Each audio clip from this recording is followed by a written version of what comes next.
گھروں میں کارنس پہ یا کسی کونے میں کسی تقدس کے خیال سے کوئی کونا ایسا نہیں بنایا گیا ہوگا عبادت کے لیے بت لگا کے، ہے نا؟ تو ہمارے آج کے دور کے بت کون کون سے ہیں؟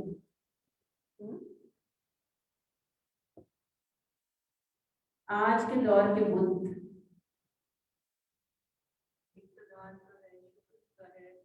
شہرت کا بت ہے، اور آج کے دور کے جو بت ہیں نا وہ میٹیریلزم ہے۔ یقین کریں یہ جو جب حدیث تھی نا کہ فتنہ مال ہے، میری امت کا فتنہ مال ہے، تو سمجھ میں نہیں آتا تھا، مگر آج آپ دیکھیں وہ میٹیریلزم جو ہے نا، لوگوں کی ایسٹیمیشن ان کے فائنینشیل سٹیٹس کے ساتھ کی جاتی ہے۔ جو اگر کوئی ایک ہے کوئی ملازمہ کہ میرا یہ بچہ اسکول میں داخل کرا دے، تو میں کہتی ہوں چلے میں آپ کو داخل کرا دی ہوں، تو میں اس ملازمہ کے اس بچے کے لیے محلے کا وہ چھوٹا اسکول ہی سوچوں گی، اور اپنے بچے کے لیے میں وہ اسکول سوچوں گی جو میرے سٹیٹس کے مطابق ہے۔ گھر میں آنے والے مہمان کو میں اس کے سٹیٹس کے مطابق ڈیل کرتی ہوں۔ پھر یہ صرف مٹیریلزم نہیں ہے، یہ صرف کیپٹلزم نہیں ہے، اس نے ہماری زندگیوں کے ہر رنگ کو بدل دیا ہے، ہر چیز کو بدل دیا ہے۔ اللہ نے زمین و آسمانوں کو جما کے بنایا، راتوں دنوں کے نظام کو ایسا جما کے سیٹ کیا، میرا اور آپ کا نظام نہیں دے سکتا تھا وہ۔ پھر ہم کبھی واشنگٹن جاتے ہیں، کبھی ہم چائنا جاتے ہیں، اور کبھی ہم رشیا کی منتیں ترلے کرتے ہیں۔ مسلمان تھا جسے دنیا کی قیادت کے لیے پیدا کیا گیا تھا، اس کو نظام بنانے تھے انسانوں کے۔ مجھے اور آپ کو ڈر سے ہے کہ اگر ہم ہی سر اٹھا کے نہیں جینا سیکھیں گے تو ہم کیسے لوگوں کو اس قیادت کی طرف لا سکتے ہیں؟ اگر اللہ تعالیٰ کہتے ہیں تم کفر کرو، یہاں کفر سے کیا مراد ہے؟ اگر تم ناشکری کرو، اگر تم اللہ کے دین کا ایک چھوٹا سا تصور لے کے بیٹھے رہو اس کے صرف اخلاقی نظام کو پکڑ کے بیٹھے رہو صرف اپنے ایک گھر اور 4 بچوں کا سوچ لو، اگر تم اپنی سوچ کو وسیع نہیں کرتے، اگر اللہ کے دین کو اس کی پوری شان اور عظمت کے ساتھ قائم کرنے کا عہد نہیں کرتے، فَإِنَّ اللَّهَ غَنِيٌّ عَنْكُمْ، تو اللہ تو تم سے بے پرواہ ہے، اللہ کو تمہاری ضرورت، اللہ نے تو کر دینا، اس نے تو قیامت کے قریب آ کے اللہ نے اپنے پورے اس نے بتا دیا کہ میں تو کروں گا۔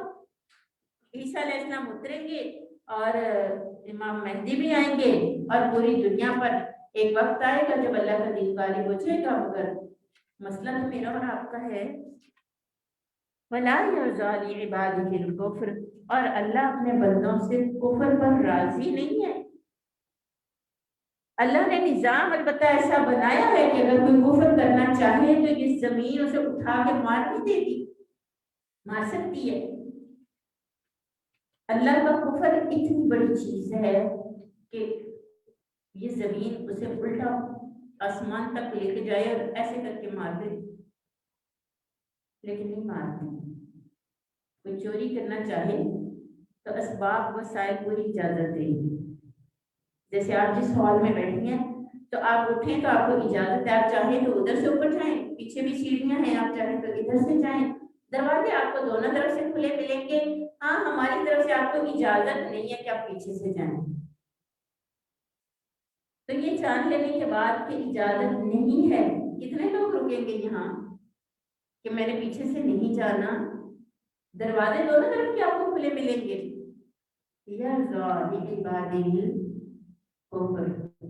بندے اللہ لفظ عباد استعمال کیا یہاں، لوگوں کا لفظ الناس نہیں استعمال کیا،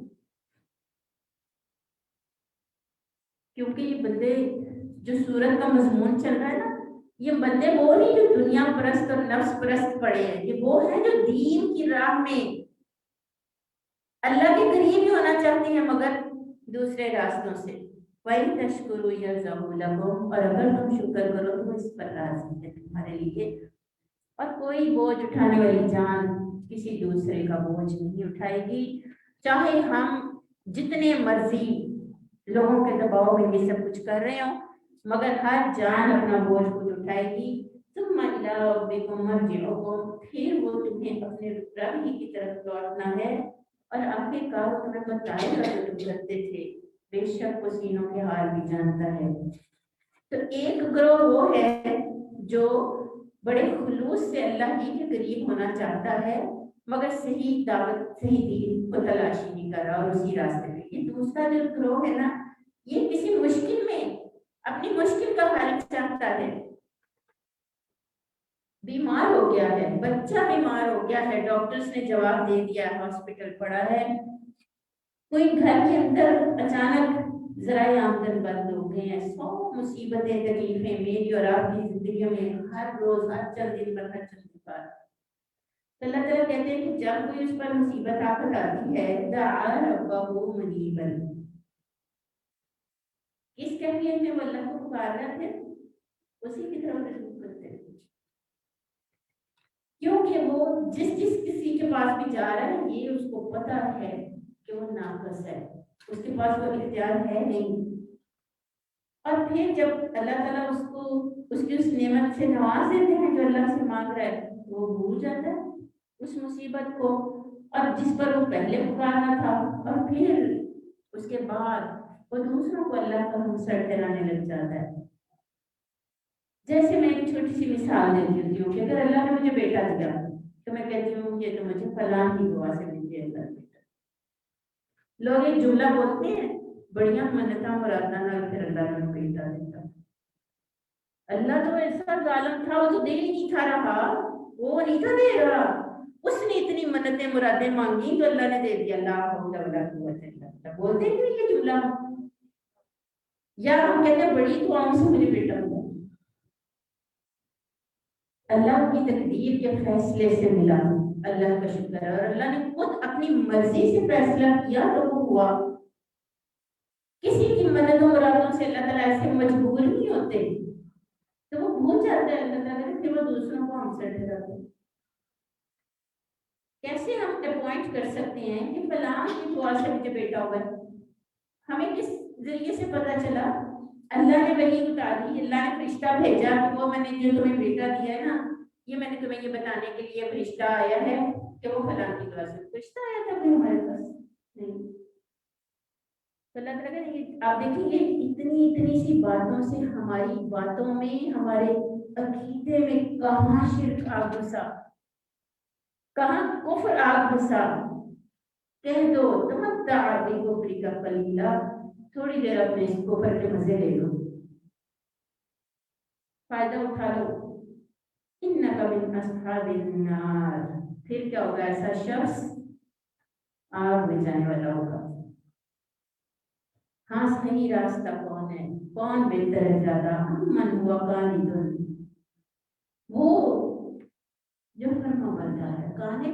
قانتہ آپ نے نام بھی سنا ہوگا حضرت کو، ایسی فرما برداری جس میں دل کے اندر ذرا بھی ریزسٹنس نہیں ہوتی، دل کے پوری خوشی سے پورے جذبے سے کی گئی فرما برداری، پورا دل وہ اللہ کے دین کے لیے دوڑتا بھاگتا ہے اور اسی کی خاطر زندگی بسر کرتا ہے، اور رات کو آنا اللیل ساجدن، سجدہ کرنے والا ہے، وقائما، اور کھڑا رہنے والا ہے۔ یہ بستر پہ لیٹے تسبیح کی بات نہیں ہو رہی، یہاں بستر پہ لیٹے تسبیح کے دانے کو منی کی بات نہیں کی ہے۔ دو حالتیں بتائیے، یہ دو حالتیں کیسی ہیں؟ ایک کیا ہے؟ انسان کے پاس کیا راستہ ہے میری بہنوں اور بیٹیوں، جب کوئی مشکل پھنسے، اور کیوں مشکل میں ہی کیوں، مشکل میں ہی کیوں ہم انتظار کرتے ہیں کہ کوئی مشکل آئے گی، جب میں کسی ٹویسٹ میں آؤں گی تو پھر میں رات کو اٹھوں گی اور تہجد پڑھوں گی۔ رات کو کھڑا رہتا ہے، دن کو فرما بردار ہے، کھڑا رہتا ہے رات کو، اور یحذر الآخرۃ، اور اپنی آخرت کی جواب دہی سے ڈرتا ہے، یرجو رحمت ربہ، اور پھر اپنے ان سارے اس کے جواب میں وہ اپنے رب سے اس کی رحمت کی امید رکھتا ہے. یہ ہے علم، یہ ہے علم جو قرآن دے گا. کوئی قرآن میں کسی بابے اور کسی ایسے سو کالڈ اسکالر کا نقشہ قرآن نے نہیں کھینچا. کتاب اللہ، پیغمبر خدا، اور رات کی عبادت، دن کی اطاعت اور فرما برداری. جب آپ فرما برداری کرنے کا سوچ لیتی ہیں نا تو سوال پیدا ہوتے ہیں. ذہن کے دریچے قرآن کے اندر جانے کے بعد کھلتے ہی پھر طلب کا علم، علم سے مراد کیا؟ یہاں میٹرک کیا ہو تو وہ علم والا ہے، ایف اے کیا ہو تو علم والا ہے، بی ایس سی کی ہو تو علم والا؟ نو، بالکل نہیں. پیارے نبی صلی اللہ علیہ وسلم نے کوئی دنیا کا علم حاصل کیا ہوا تھا؟ کوئی دنیا کی سرٹیفکیٹ لیے ہوئے تھے؟ سرٹیفکیٹ والی فائل تھی پوری ساتھ؟ نو. اس کو علم کہا ہے اللہ نے. الکتاب، حق کا علم، یہ وہ لوگ ہیں اللہ نے کہا یہ جو جس کو ایک علم ہے اور باقی سارے جو ہیں وہ ایسے ہیں جیسے علم ہی نہیں ہے. کیونکہ آپ بہت اچھی فزکس کا پہلا چیپٹر بہت اچھا پڑھا لو، قرآن نہیں پڑھا ہوا نا تو وہاں جو یہاں جو شرک کے خیالات کی آمیزش رہنی چاہیے وہ پھر بھی رہے گی. تو آج کا جو رکوع ہے انما یتذکر اولو الالباب کے نام ہے، ان کے لیے خاص ہے یہ رکوع. جس نے لب لباب لے لیا. لب لباب کیا ہے؟ اللہ کی عبادت میں پورا دن پوری رات اور عبادت کا سوچ اور فہم بڑھانا ہے.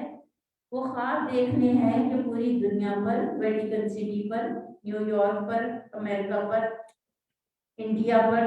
انڈیا میں دیکھیں آپ کتنے دن ہو گئے ہیں، 3 مہینے کسانوں کو وہاں پہ پروٹیسٹ کرتے ہوئے کتنے دن ہو گئے ہیں. کیا ایک مسلمان حکمران اتنی شدید سردی میں کہاں کہاں سے لوگ، لاکھوں لوگ ہیں جنہوں نے دلی کو گھیرا ہوا ہے، تو کوئی مسلمان حکمران شرم نہیں آئے گی اس کو یہ سب دیکھ کے؟ کیا ہو رہا ہے وہاں پہ، کیا ہو رہا ہے کشمیر میں؟ تو آج کا لب لباب اس بندگی رب کے فہم کو بڑھانا ہے، پوری دنیا کے اس کو معیار پہ لے کے جانا ہے، اور دین خالص پہ تفکر کرنا کہ دین میرا دین کیا ہے، میری اطاعت اور میری فرما برداری کیا ہے. اپنی اطاعت اور فرما برداری کو اللہ کے لیے خالص کرتے ہوئے صرف اپنی فہم اور اقامت دین کے اس بلند تصور کے لیے جب آپ رات کو اللہ کے آگے کھڑے ہو کے قرآن پڑھیں گی نا تو اللہ تعالیٰ اور طرح سے چیزوں کو سمجھاتے ہیں. تو انشاءاللہ سورۃ الزمر پڑھنے کے لیے، اس فہم کے اس درجے کو حاصل کرنے کے لیے یہ پورا ہفتہ رات کی عبادت کو انشاءاللہ اپنی زندگی کا لازماً خاصا بنانا ہے. اور کیوں بنانا ہے؟ صرف مشکل اور آزمائش نہیں، اس فہم کو حاصل کرنے جو اللہ تعالیٰ دین کے حوالے سے ہمیں دینا چاہتا ہے. سبحانک اللہم و بحمدک، نشہد ان لا الہ الا انت، نستغفرک و نتوب الیک. آج تو یہ کلاس ابھی آن لائن چلی گئی ہے.